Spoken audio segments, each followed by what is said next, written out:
waan aqooni ka jirin oo thaqaafa ka jirin oo waxba ka jirin oo dad aqoon tixgeliya dadka ugu fog ah ayaa haddana qur-aanka wixii u soo hordegay wuxuu ahaa iqra bismi rabbika aladii khalaq khalaqa alinsana min calaq iqra warabuka alakram aladi callama bilqalam callama alinsana maa lam yaclam wax cilmiga iyo qalinka iyo waxaa ka waramaya bale suuraddii saddexaad ama afraade xataa qur-aankay soo degta haddana nuun walqalam wamaa yasturuun bay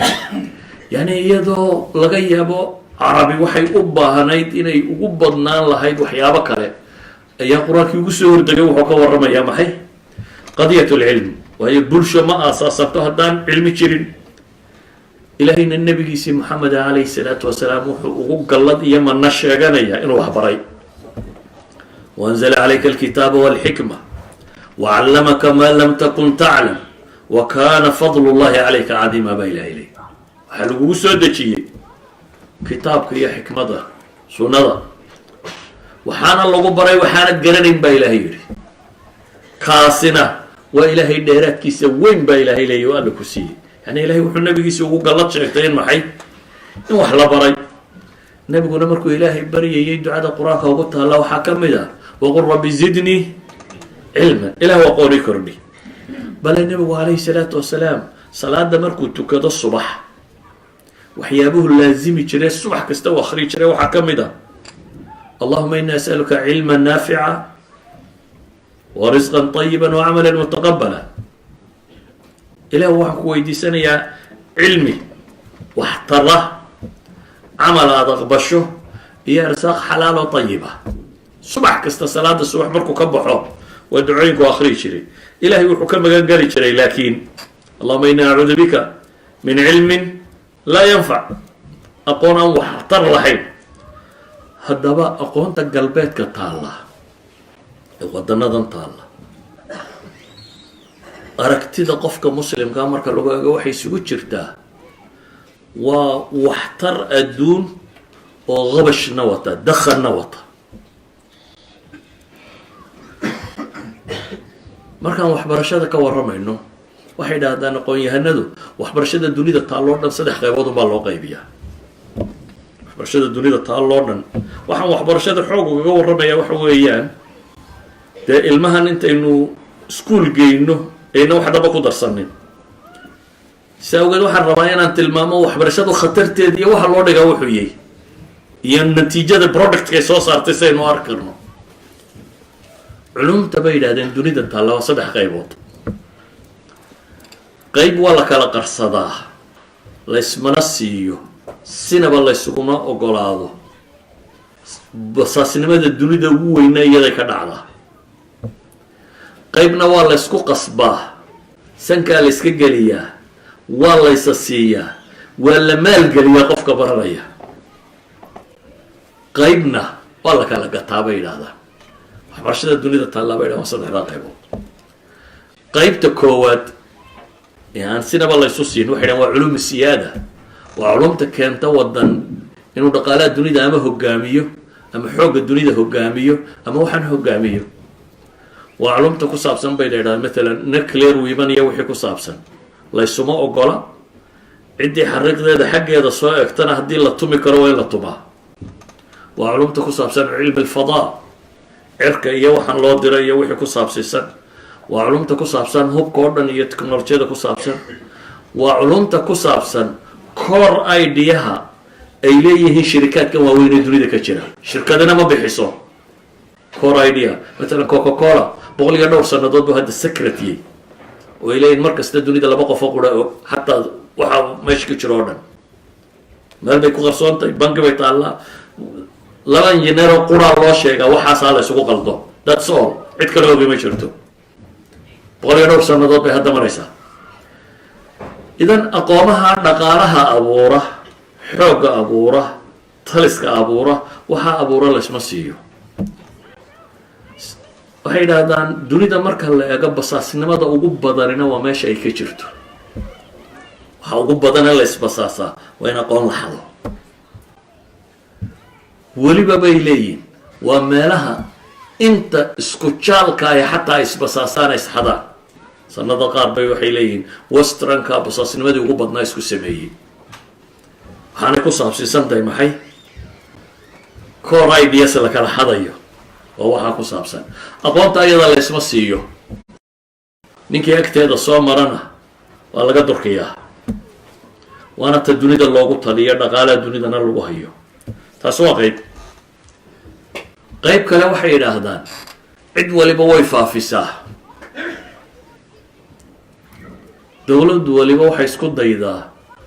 safaaradaha ay dunida ku leedahay inay qayb ka mida safaaradeeda ka dhigto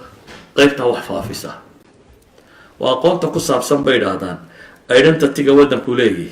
hadday diintay, hadday culture tahay, hadday values tahay, hadday taariikh tahay, hadday af tahay. safaaradaha dunida safaarad kastoo aad timaado,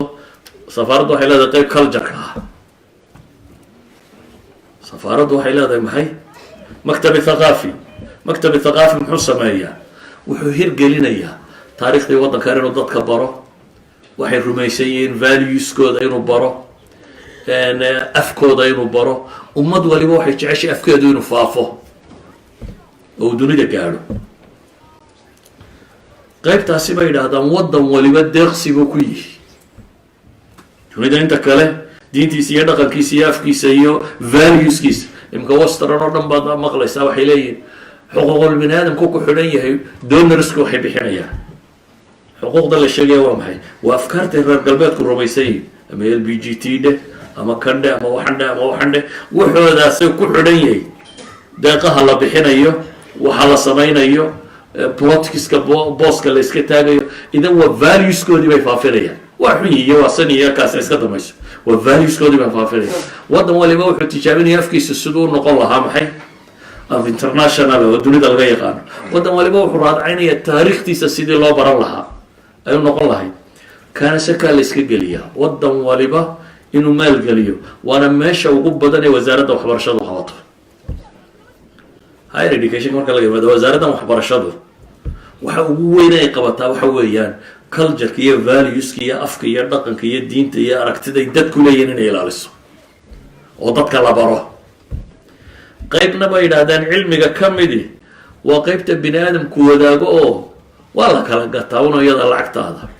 dhakhtarnimada iyo injineernimada iyo waxyaabaha kalaynu sheegno, idaarada iyo handasada iyo waxaa la kala barto oo dhan. jaamacadkaad fiigaaga haddaad la baxdo waa maxay? waa kuu banaantay. therefore iyada waa la kala gataa. professorkana waad gadan kartaa, jaamacaddana ardaygaaga waad keeni kartaa. waa suuqa dhaqaale ee furan ee obinka. idan waxay dhahan tacliinta dunida waa saddexdaa qaybood. waa qayb aan laysu ogolayn secrets oo cid waliba inay ilaashato rabto, qayb saka la iska gelinayo cid waliba inay faafiso ay rabto, iyo qayb mushtarak bini aadamku u yahay oo cid waliba ay gadayso. haddaba inagu markaynu halkan nimi, inaga waxba sidana maran baynu nimi. waxaanaynu nimi system waddan leeyahay oo degan oo ka fakeraya culturekiisa, dhaqankiisa, afkiisa, aragtidiisa, valueskiisa, siduu wax u arkaya ka fakeraya, oo u dhigtay wasaarad dhan oo balaayiin mina dollaaraad ku baxdo. waxaynu rabnaa inaynu ku dhex noolaano. waxaynu leenahay markaa waxaynu rabnaa ubadkeennu inaanu identitygiisa luminin, inaanu afkiisa iyo dhaqankiisa iyo diintiisa lumin. maxaynu markaa inagu samaynay aynu bixina? waxaynu samaynay malcaamad iyo masaajid. malcaamadda maxaynu ku dhignaa? inta ugu badan qur-aankaa lagu xifdiyaa. that's all. inta ugu badan. iminka baraarug yari soo bilbilaabmaya wax kale aynu ku dara, laakiin inta ugu badan qur-aankaa lagu xifdiyaa. waxaa meeshan yaalla markaa wasaaradda waxbarashada iskuulladeeda waxaa jooga dad trained ah, dad loo tababaray qofka bini aadamka ah inay waxu dhigaan oo ka dhaadhiciyaan. malcaamadeen iyo masaajideedana waxaa jooga nin ama daacad oo raba inuu dadka waxu dhigo laakiin aan la tababarin. macluumadii wuu hayaa, aqoontii wuu garanayaa, laakiin sida ilmahan yare da-dan joogiyo kan da-dan joogiyo saa loola dhaqmay loo traingareeyo lama barin. tababar ma qabo, ama maahee wani shaqo waayeyba. suuqa shaqada hadduu kasoo helana war malcaamadii cid u dirta anugu shaqaan helay buu leeya, u iska tegaya. hadduu hore shaqo u waayo dadkan afgaran waaye meelaha kana malcamadu joogaya iyo alifdhadaas wadaya iyo faatixada akhriyo ka idan laba system baa markaan rabnaa inay baratamaan system nin voluntary u dhigayo ama nin dani baday u dhigayo waan trained ahayn curriculum trained la tatwiiriyeyna aan wadanin waynu rabno inuu afkeeni iyo dhaqankeeni iyo diinteeni dhigo iyo system qof tababarani uu dhigayo khubaro loogu talagalay inay manaahijtooda soo dejiyeen oo loogu talagalay dadkan in laysku milo oo hal mida laga dhigo dhallinyaradeena markaa laba qaybood baa u qaybsamaan qolo systemkaa iskala qabsata oo hore u socda iyo qolo wadiba kari weyda qolada wadi kari weyda guri foqoyra buu ka yimi dhibayna haysata wax badan uma qaban karno ubadka inanka yaray isku classka yihiin waa brand name wuxuu xidhan yoo dhame kabuhu waa brand name kaba daa nigstaanta brand name kolba nigiska yaro hoose kalsumada la xidhanayo surwaalka waxa dabada looga ridaa inaad muujiso brand name inuu yahay nigiskaad xidhanta inaad mid yaroo calala xidhnayn dadkani markaa magac bay wada raadacaynayaan oo sitaan inana haddii shaadhi surwaal baa loo xidhay meeshuu tegay inantiina xijaab yar baynu ku duuduubno meeshaynu geyn waa la yasayaa waa la dacaydaynayaa waa la maagayaa kii adkaysan kari waaya mid baa afka usoo dhuubayo wuxuu odhanaya war ma rabtaa labadan kabada qurux badantaha baasha yar baa la qaadayo halka yar baa laga iibiyaa baashan yar qaad 1000 pound berawiki baad helaysaa baniinku keeni ma cabo waxa kan laakiin labadaa kabood naygaabuu u baahan yahay maalinta hore u qaadaa kunbaabu soo helaa laba kaboodoo cusub buu iibsadaa iyo koodh yaroo cusub iyo systemkii iskuolka nin la socon karaya buu noqdaa wixii la waday laakiin dee baasha haddaad bilowda lacagti waa macaanday marka hore lacag soo hel yaroo quick moneyba u geysay laakiin seerkarka mar hadduu galo oo lacagtu dhadhanto waxbarashadan iyo waxani way baxaysaa wuxuu noqdaa markaa akhiiran qof iskuolka ka dhacay oo ama drug dealer caadiya noqday ama gaango noqday ama jeel ku dambeeyey ama dawakayba oo musaxaadka caqligaa la geeyey meelaha waalida la geeyey kii kale systemka la qabsaday maxaa ka hor yimaada kii si uun isu manage gareeyey adkaystay inan ku yahayba systemka ku jiray tedin yar gradekii ka baxay jaamacad u xidhxidhay kaasina laba wax buu la kulmaya kow shahwaad tiro badan buu la kulmayaa hablo yareeroo isku xoqa inama yareeyo hablo yaroo la isku sii daayay meel open society ayuu tegaya dad multicultural ah open society wixii adigu aada lahayd waa xumanaan xumo u aqoonin ay ka mid tahay nolosha caadiga ah wuu qadeeyey iyo inan buu la kulmay its the same inaad wax cunto iyo ina gabadh israacdaan no difference markuu inanku jaamacadda joogo cultureka meesha yaalla wax u dhexeeyaa ma jiraan waa laba wax oo nolosha caadiga la sameeyo ka mid ah idan shahwaatu nafs tiro badan ayuu la kulmayaa waa dhanka kalena shubahaad badan buu la kulmayaa oo ta kasii khatarsana wax diintiisa ka shaki geliya hadduu qofkan waxba umaad soo sheegin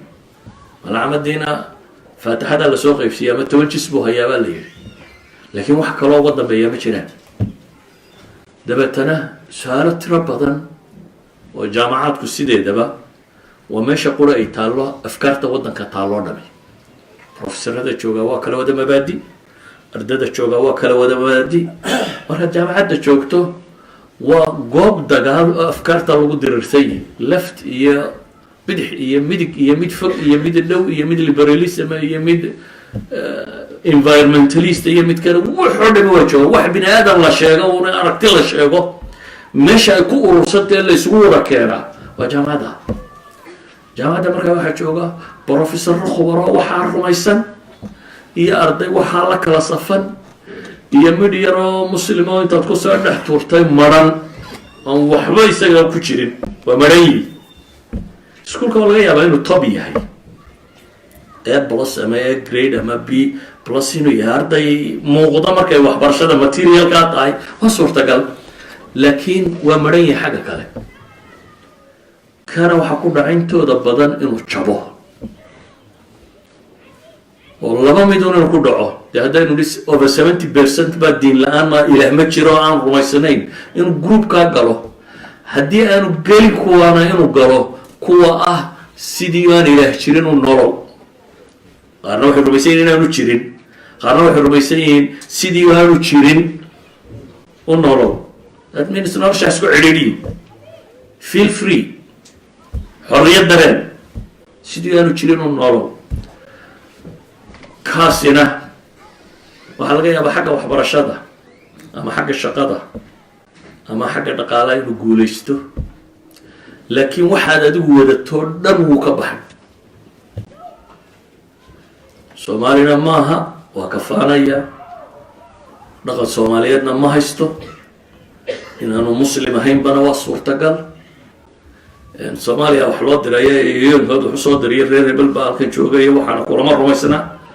idan waa nin faranjiyo ka mid ah dadka waddanka jooga nin ka mid ah dadka waddanka jooga